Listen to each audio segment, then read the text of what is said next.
Okay, everybody, welcome to week 4 content, Porter's Five Forces. So, the setup for this is that in the 80s, people, managers really, and academics in managerial economics really started putting into question the basic laws and kind of basic ideas that came from microeconomics, particularly related to, say, like market forces and perfect competition and if monopolistic competition, all those things were very observable. So while we did discuss them early on, they do play a key role in starting to define kind of the level of competition within an industry. Porter comes along and says, okay, those are great and all, but there's got to be some underlying forces as to why those dynamics emerge. In which case, he started to look at some fundamental components of every industry.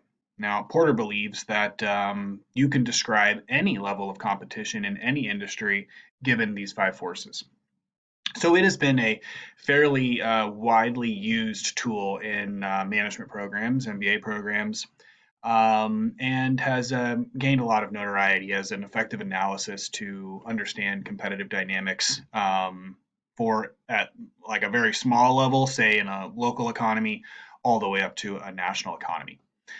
So basically, what Porter is trying to describe is that profitability is determined by the forces in every industry. In our market structure section, we said that profitability was determined by basically the number of players. In our history section, we started to say that profitability was determined by facts that have been set in place and have led to competitive advantage. And then you also started to look at competitive advantages as a source of profitability. Now, with that all in place, we start to think about a competitive analysis in terms of how it might change. And this is where the dynamism in our competitive analysis begins. So, in this section, we look at the industry. Next week, we look at the larger macro institutional environment. And then, lastly, in this analysis, we're going to say how firms responded. And that'll be basically dealing with issues of vertical integration, horizontal integration, and global expansion. Again, ways to insulate from these forces. So if we look at a couple of these key proposition here, basically what Porter is trying to say is that not only is competition shaped by these forces, but again, profitability. The stronger these forces are, basically the less likely the firm will face that competitive advantage in terms of excessive profits above industry standards. The weaker the forces are, the firm has insulated themselves and exists in more or less a bubble and maintains and enjoys rates of profitability that far exceed industry averages. So, what are the forces? Okay, they're not too crazy at first glance, and I think it is a very doable section, but it is a very important analysis because, again, what Porter and what our class is arguing is that these forces can be looked at in any business. So, for example, I mean, even at Rockhurst, when we start to think about the competitive dynamics of academics, MBA programs, nursing programs, and undergraduate programs, we look at these type of forces to say, where do we stand? At what level do we face some security, and what do we need to start thinking about in terms of possible changes? That does lead then to the potential to use a SWOT analysis, which I'm sure many of you in any early business class have looked at: strengths, weaknesses, opportunities, and threats. So, what are these forces? Well, Porter basically says that competition is shaped by rivalry, which would make sense. How intense players compete with each other, price factors, non price factors, entrance. So, is it easy or difficult to get into this industry? Again, if it was easy, eroding profits. If it was hard, creating stability and profits. Now, looking at the industry from a multiple industry perspective, what about suppliers? So, who are all the people that control the inputs to this industry? Are they in a monopolistic or oligopolistic structure and also then contributing to a deterioration of profits given their market power? Or have firms responded in many of these industries and vertically integrated and have bought the supply chain and now control even those levels of inputs to the production of the product or service. What about buyers? Are buyers captive to the product? Are buyers price sensitive? Are buyers perceive the good as a luxury product and hence will um, be able to and feel okay with paying higher prices? So what is their role? Now, don't always think again in this analysis that we're talking about consumer goods. Any industry could be analyzed with these five forces. So we could be talking about, the ball bearing industry as an output, and who would be the buyers of that, right? So we can look at any level of the industry and try to discuss what level of competition exists at that stage in the supply chain. Substitutes. This one's a bit tricky and we'll have to kind of work on it. We are not talking about rivalry. We are talking about goods that perform the same basic utility but are a different product or service in a different industry. So Porter argues that it is these five forces that describe all industries and then can give the person studying or the person in the industry a sense of how secure the industry is in terms of above average profits or not. Okay, so let's start to think about each of these sections. One thing that I have posted for you, it's in your Canvas, are a few clips of Porter himself. And I think you should take a look at them. It's always good to hear the first source. A lot of what I say will obviously be mirrored, but he goes and looks at a couple of industries that I think will help give you a sense of what's going on here. Also, your textbook. Some chapters have been useful, some are probably less useful. I'm sure you have experienced. This chapter is very important. Numerous examples are given of what a five forces analysis looks like. I've also included five forces from a previous paper that was submitted in a recent class. And don't forget that in the week one content or module one content, there is an entire paper that I think has a pretty good example of what a very well done five forces looks like. So go ahead and watch those clips when you get a chance. It might just help kind of crystallize whatever you get from this lecture, the book, and also your own thoughts. Okay, so again, kind of thinking about this as more of a dynamic framework. Yes, every econ class has to have boxes, arrows, and those arrows don't always have to be in one direction. Wow, that circle of arrows really does get at how dynamic things are in any industry. No, but in all jest, I think what it's trying to say in this very simple picture is that these factors, in fact, play back and forth with each other. So as changes occur in substitute suppliers, entrants, and buyers, heating up or not heating up rivalry, firms respond, and this changes the dynamics. And again, the analysis would have to begin again. So it's not a static model. It's definitely very dynamic. And something that good managers would want to evaluate on a frequent basis, depending upon the characteristics of the industry. So rapid change industry, pretty often. Very, very mature industry, possibly not.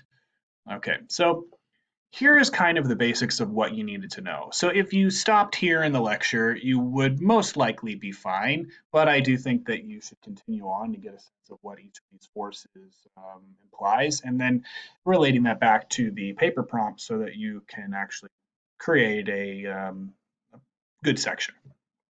What are you trying to do here? First and foremost, do what you did in the first module. What is the product that you're actually producing? Okay. And now at this stage in the project, you should have started to get a pretty good sense of what it takes to make this thing or make this service. Okay, so you looked at the value chain, you started to research what the product is, you started to try to think about the product or service from a supplier's perspective, you mean the provider basically, rather than the consumer. So you're starting to get a better sense of what goes on to produce this thing. Good. That just means that you've looked at the upstream and the downstream channels. Inputs, outputs. So inputs, all the factors, materials, all the things that it took to build or create the service. And likewise, on the other side, distribution. And there are many factors there. We'll actually talk about a few of those in the next couple of weeks when we get to concepts like vertical integration.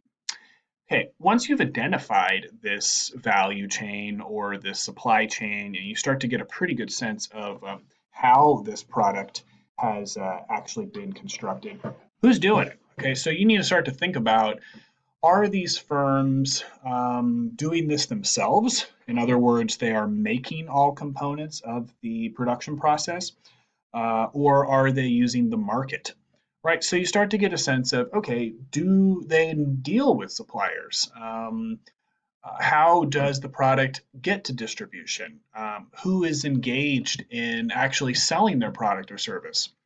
Quick example: if you're doing a company like Apple, they don't really make their products, but they definitely are highly involved in the sale of their products and have their own stores and have everything basically down to the final detail of what it means to buy an Apple product. So they don't have necessarily a lot on the distribution side in terms of power, but on the other side, the Foxconn side of production of their goods and services, or their goods, definitely there's going to be some issues of supplier power. Okay, so who are these people? Now, asking this, you're trying to identify whether they're a threat or not. So you have to say, do these stakeholders, are they in a position where they are providing value and profit, or are they using their economic power to take away value and profit? And what you're trying to do is then find facts that then argue whether you feel these are correct or not, right? So you're trying to create a factual argument as to whether these stakeholders in each of these categories represents a threat to profits or actually presents an opportunity to profits. Okay, let's consider some of the components of here. What do we mean by rivalry? Well, this is actually firm interaction. So most of the groups that I've chosen for you are oligopolistic structures. And inherently, what that implies is that they're relatively large firms. They strategically compete, and they may compete on both price and non-price dimensions. So they could sometimes have sales, and this might lead to price wars. They sometimes might use kind of slanderish details about each other to discourage buyers.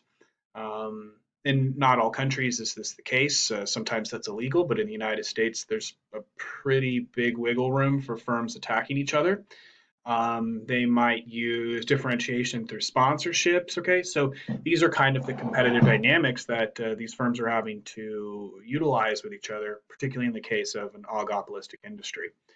So we're looking at, how do these firms actually respond to each other, knowing that if they're competing on price, engaging in a price war will cause an erosion of profits.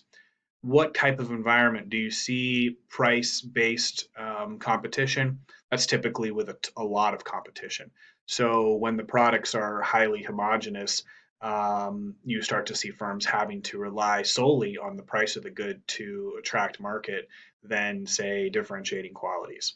Most of the industries that you're in try to rely on product differentiation through marketing, product differentiation through value-added services, and product differentiation through commitment devices.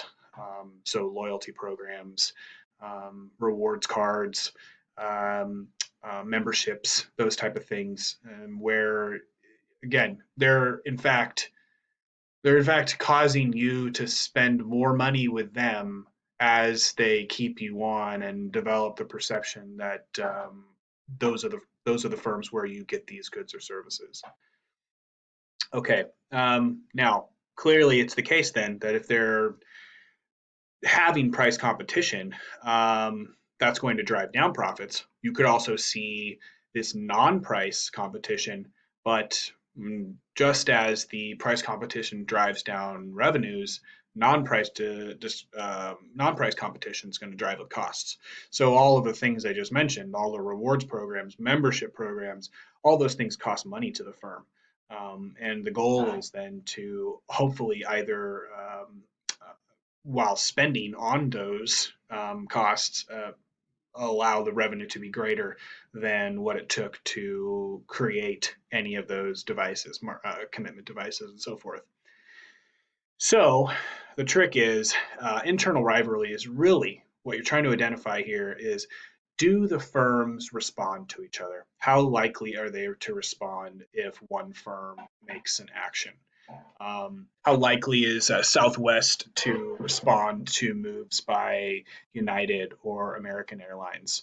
How likely are they to cut their prices if they see some type of movement from purchase of airline tickets in Southwest to purchase of airline tickets in United or American? Okay, so that could be an example of describing the level of rivalry. Okay. Kind of some general characteristics then. Where do we see this really high level of rivalry? We have a lot of them. We have a lot of firms.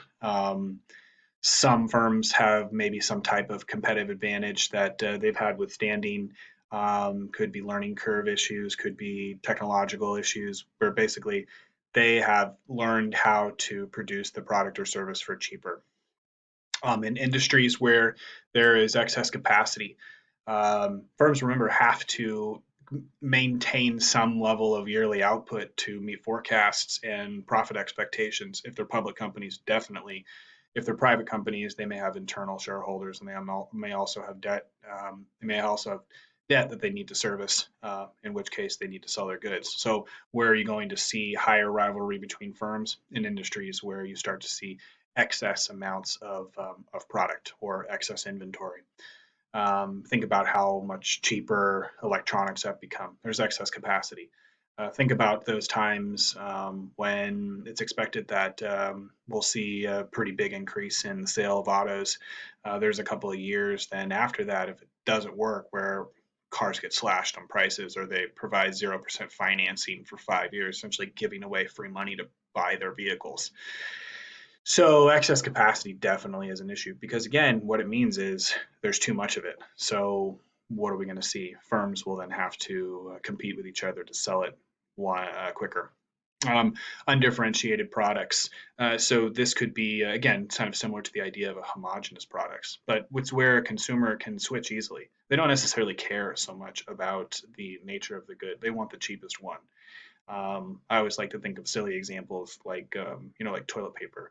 There's definitely different grades, we all know, but in each grade, then there seems to be this wide distribution of price. Well, okay, it's pretty easy to switch from one to the next. What does the consumer really care about? They care about how much you're getting and how expensive it is. Another characteristic are markets where this information is widely accessible. So you can imagine how internet information and just retrieving different types of sales reports, or rather kind of like comparing prices, how much that's heated up rivalry between certain firms, where switching costs are easy, where information is widely spread, where you can find the same good immediately. Like, think about the ramification of Amazon. What do we do when we go buy anything? We always make sure that it's not cheaper on Amazon first, right? So you can see how intense that's caused the retail industry to have to respond. Now, where else could we see it? Where you can't change prices quickly. Basically, if there's kind of like very difficult way, it's very difficult to get out of this industry. Okay, so firms are kind of locked in. Then they have to rely on what they've done. So exit barriers, meaning like basically high fixed and high sunk costs, things they won't be able to cover. That industry is going to start to produce a higher sense of rivalry because they're stuck. They have to sell these goods or face extreme losses. So really what you're looking for here is, do you see competition between these firms? Do you see immediate rivalry presenting a major threat to profits, or has each firm in the group figured out a way to isolate themselves from each other? Okay. So kind of mentioning this a little bit earlier, how easy is it to get into this market? So this one's pretty fair. This is pretty straightforward, right? If it is easy to enter, you've just added another producer. Uh, Now, what this implies then is that you're just spreading out market share. If the potential for another seller selling a similar product that uh, is with low switching costs, that has characteristics that don't seemingly make any difference to the consumer, then you're going to erode profitability. You're going to erode market share for each firm, just de facto. So this one's very similar to the kind of initial discussion of market structures in Module 1. Okay, now what could cause more or less issues of entry? Okay, so where would you see, for example, no threat of entry? Well, something called the minimum efficient scale. So in industries that have extreme high levels of economies of scale, meaning that it takes a ton of output to produce a cost level that will result in profitability, you're going to see a barrier to entry. In industries where brand loyalty and goodwill is very strong, you're going to see a barrier to entry. In industries where historically the companies in the industry have dominated the supply chain to produce the product, you're going to see barriers to entry. And you also see things, I think that maybe this is one that might be out of your initial thoughts, when you start to see firms and industries that have exclusive contracts with government agencies. Again, will you be able to get that contract? It becomes increasingly difficult through time. The process to acquire those contracts is not easy. Okay. Now you do see another barrier in entry in terms of do you know how to sell the product? So while you may have the perfect good or service, actually getting it to market or having the ability, having marketability, basically, uh, can also act as a barrier to entry. These could all be on the other side, right? You need to look at this from either is it causing more stress or is it not causing stress? Now, also thinking about is it easy for firms to come back in once they've left? Okay, so you're really trying to get at what does it take to enter this industry? Restaurants, very easy to get into at certain levels. Steel mills, energy production, coal mining, mineral mining, things that rely on utilities. Now, in the case of, say, like cell phone service, television, all these things, very difficult to get into. The just the basic framework of what it takes to achieve a level of profitability in those sectors is massive and almost impossible to think that someone could get in. It would take millions and millions of dollars, if not more. All right, now the tricky one. All right, entry makes pretty much good sense. Rivalry, firms responding to each other. What is a substitute? Okay, what you need to do is identify as close as you can what is the root of your good or service.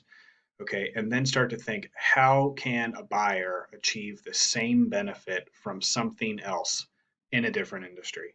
Okay, that is a substitute. What it is it basically another industry attracting buyers from your industry to theirs. So if you are selling some type of food product, that is a specific type of food product, where else might those buyers likely to be to go? And how easily do they go there? Do they entertain both markets at the same time? Could be.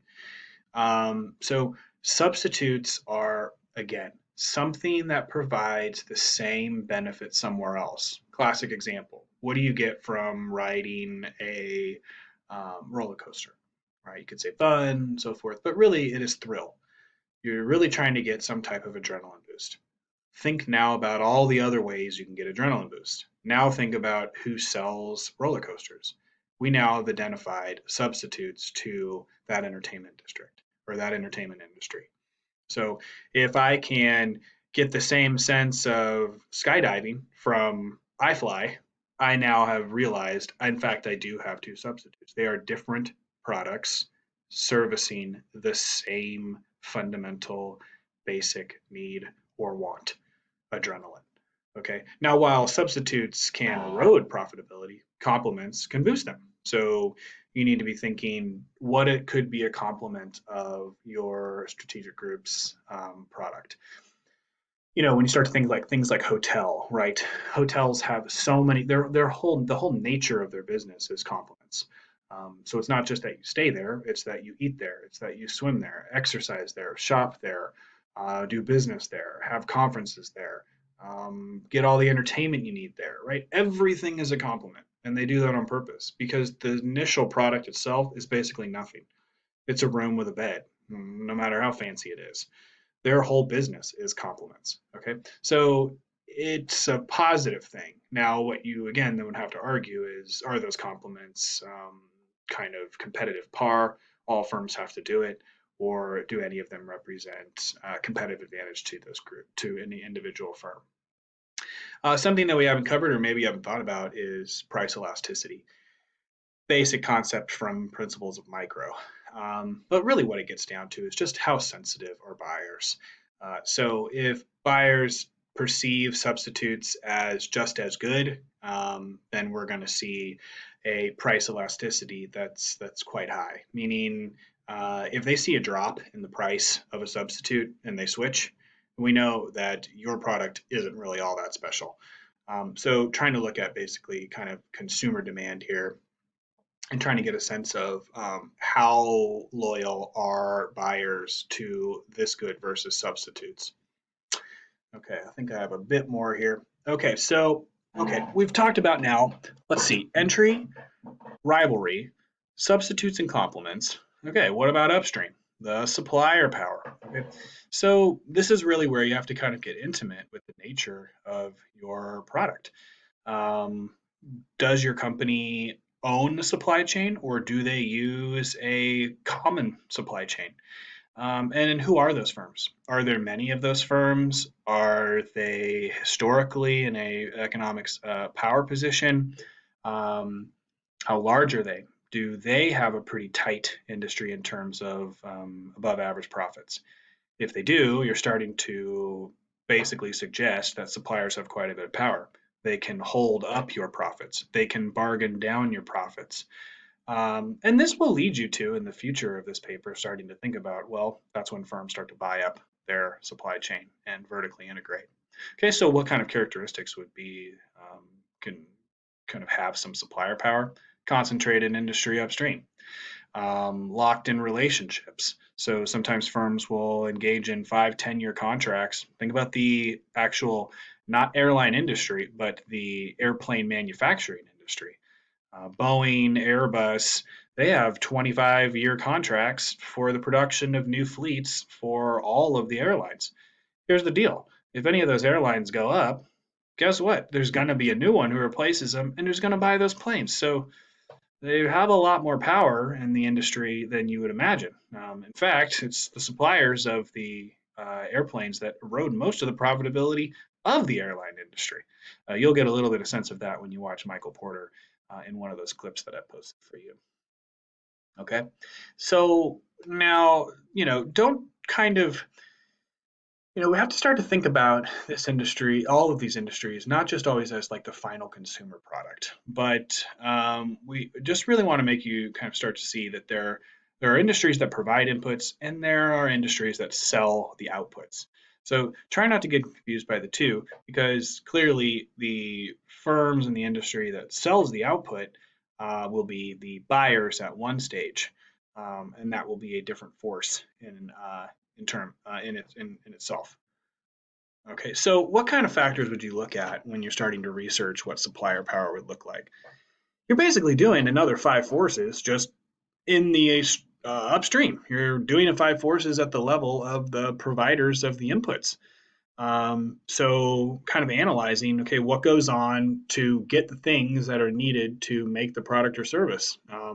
How tight is that industry? That'll give you a pretty good sense of whether they have power or not. If upstream there are thousands and thousands of potential suppliers to produce the products that you need to make yours, you're going to tell pretty quickly that you have the power as a buyer, right, of those inputs. So, start to try to evaluate, what does it look like for the providers of the inputs? And that'll make this designation pretty clear as to whether supplier power is a threat or is a potential benefit. Okay, now buyers. Well, first you have to identify, are they the final buyer or are they an intermediate buyer? Um, are the products that your firms produce being consumed and then that's the end of the cycle, or are they being consumed in a way that's repurposing them or incorporating them and then sold to another channel? Okay, so that's going to start to give you a sense of buyer power. Don't immediately think like the mall or a Target or a Walmart, right? That's kind of where our minds immediately go because that's our everyday life. But that is definitely not the case. We have to think. You have to start to identify and say, who actually buys my product, and then you can start to assess whether there's buyer power or not. What you're looking for here is how the buyer perceives your product. So this is where it kind of ties all in. If your product is homogenous, then clearly the buyer is going to have the ability to switch. They can bargain away some type of pricing power and hence profitability. They can look for alternatives. They can shop around. They can look for the best deal. If they have good information, all the kind of same things we were talking about, which would heat up rivalry, well, of course, is going to relate to who's actually buying the product. Okay, so putting it all together, here's kind of a nice little summary here. And what I need you to do then is to start to construct each section, looking for about 1.5, 2 pages per section. Again, a minimum of 3 sources per section. So trying to have some pretty good documentation of your arguments and also how you put those arguments together. After you've completed each section, what I'd like you to do then is create kind of a summary statement and to say, okay, now I've identified the 5 forces. What does it seem like the group or the firms have done in this group to start to kind of deal with these forces? Do you see any actions that have been recently taken? And this will help you. This will help you to start thinking about the conclusion of your paper as to where to go next. Okay, so what do we really get from thinking about the 5 forces? Okay, well, what we've done is gone beyond the simple framework of just a regular kind of perfect competition, monopolistic competition, market structure analysis. We've also realized that while it may seem obvious now, that not all industries have the same potential profitability, and not all firms in the industry have the same profitability. What we're trying to do is assess these forces and determine whether they represent some type of opportunity or some type of threat. And then where are you going to position yourself? How are you going to differentiate yourself, and how are you going to potentially insulate yourself?